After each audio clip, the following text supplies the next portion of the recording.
8:43, time to go through the papers with senior reporter from the Eye, Benjamin Butterworth, and broadcaster Liz Kershaw. Good morning. Hello. Benjamin, quick look at the Guardian council tax. It is. We all know we're living in a housing crisis. As a young person, I'm very aware of it. But Gwynedd, a council in North Wales, has decided that if you have a second home in that area, then you're going to have to pay 150% extra council tax. So that's double and a half what you pay on your first home, because they say 1,400 people have come to the council just this year being homeless. That's more than 1% of the total population of the area. And so they say, I'm sorry, but you can't have second homes in this beautiful area because we can't house the people that already live here. They've always had a second home problem in Wales, though, haven't they? They used to burn them. Yes, that's right. They used to be activists, didn't they? It got very nasty. Can I just tell you that most people who have a second home, most people have a majority of people who have a second home don't keep it exclusively for themselves. They rent it out for holiday makers.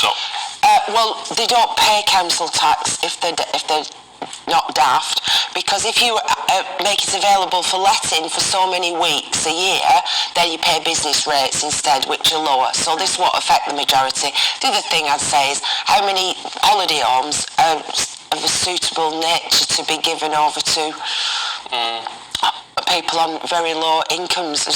I don't know, but the second home problem is I've always been able to see their point of view, because it changes. Yeah, I do see their point of view. The whole shape and the whole flavour of a town or a village, doesn't it? I don't think that's the solution, though.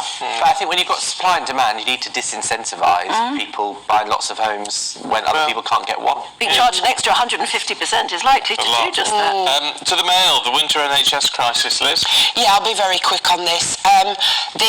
Chris Whitty and Sir Patrick Vallance have come up with a report that says, oh, surprise, surprise, that lockdowns have led to people not seeking medical treatment, and now we're going to see a whole tide of new referrals, and these people are going to have much worse conditions than they would have had if been seen earlier, like stage 4 cancer instead of stage 1, so that's no surprise. The other thing is, same article, A&E chaos. It was it's hidden away this week in the papers. 2,000 people a month, 500 a week, are dying waiting for ambulances, or waiting in ambulances outside hospitals. So even if you've got a really acute situation like a heart attack or a stroke where time is of the essence, can't deal with you. So people are literally dying because 2,000 a month because they can't get into the hospitals. Yeah, shocking. Don't get ill. Don't get ill. Don't get ill. Let's cheer things up. Yes, sort please. of with a song, Benjamin. So this is the headline in the Sun is claustrophobic, as in Santa Claus. And a pub landlord from Kent, Gary Hollinge, has revealed that he has a fear of dancing Santas. Static Santas are okay, but Gary says that it started when he was 7 years old, and that he gets terrified if he sees a Santa jiggling. It makes him cry, it brings on fear, he gets into all clammy, he breaks out in a cold sweat, and he said that he's having to ban dancing Santas from coming anywhere near him. I have total sympathy with him. Do you? They absolutely give me the willies too. They really do. I think they're horrid. Is it It's something like clowns. Yes, I've always hated clowns, and I hate balloons for the same sort of reason. But there's something about dancing Santas that's just plain weird and horrid. Oh. You think I'm weird? I think you're both crackers at that end of the table. I think they're alright. Bit of fun. Have you got any dancing? No, I haven't got a dancing Santa. I'm surprised you haven't got a big inflatable one in your garden. They are selling those at a shop in Rose, I have noticed, but no. Well, because how much would it cost to keep it inflated? Yeah. What about the worst Christmas gifts, Liz? Well, I know you two were talking about this earlier, and it's in the Mail, and there's lists, and you went through that. So I was just throwing in my 2 pence. People do give you some gifts, don't it's not because you avaricious, it's just that you think, oh my goodness, you're sitting in my house, I put all this effort into it, and that's the amount of time you allocated to thinking of a gift. That's when it's insulting, isn't it? So worst ones ever for me were, I got a dressing gown, and when I tried it on, there was a snotty hanky in the pocket. Used.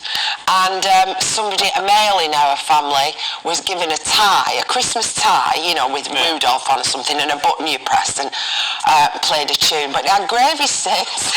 Oh no, that really is recycling gone wrong. And another one I got once when I opened this present, it was 3 toilet bags, all in the same fabric, in different sizes. I was like, why? Why? Well, that might come in 3? handy. Yeah, but why 3? Why would you need So anyway, I think it's just better. This year I'm saying no tat, no stuff. I mean, obviously some lovely presents.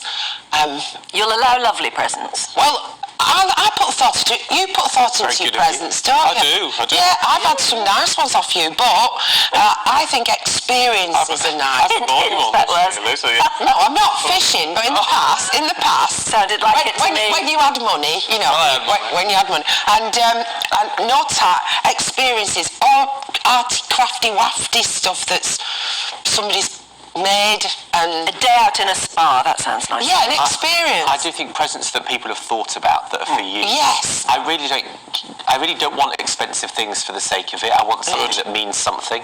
Yeah. That's a hint as well. Stuart in Essex says, I've bought my wife and daughter a new lawnmower for Christmas. I hope they like it. Yeah. That's a cut above the rest. I'll buy you a new jumper for Christmas.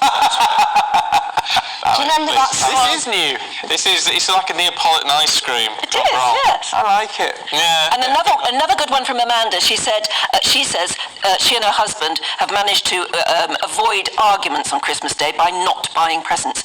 They have a lovely Christmas Day, but they avoid the minefield of Christmas presents by simply either not buying any or purchasing something that they both would like. Oh, that's a bit together. miserable. Well, that's because he gave her a ring-bound shorthand notepad in 1982, and she'd already given up shorthand as she hated it. Yeah, she obviously hasn't forgotten it. I think it's nice to have a little something to open, don't you? I think so. Yeah. I think so. On that note, we're going to leave you two. Thank you both very much indeed for being here this morning.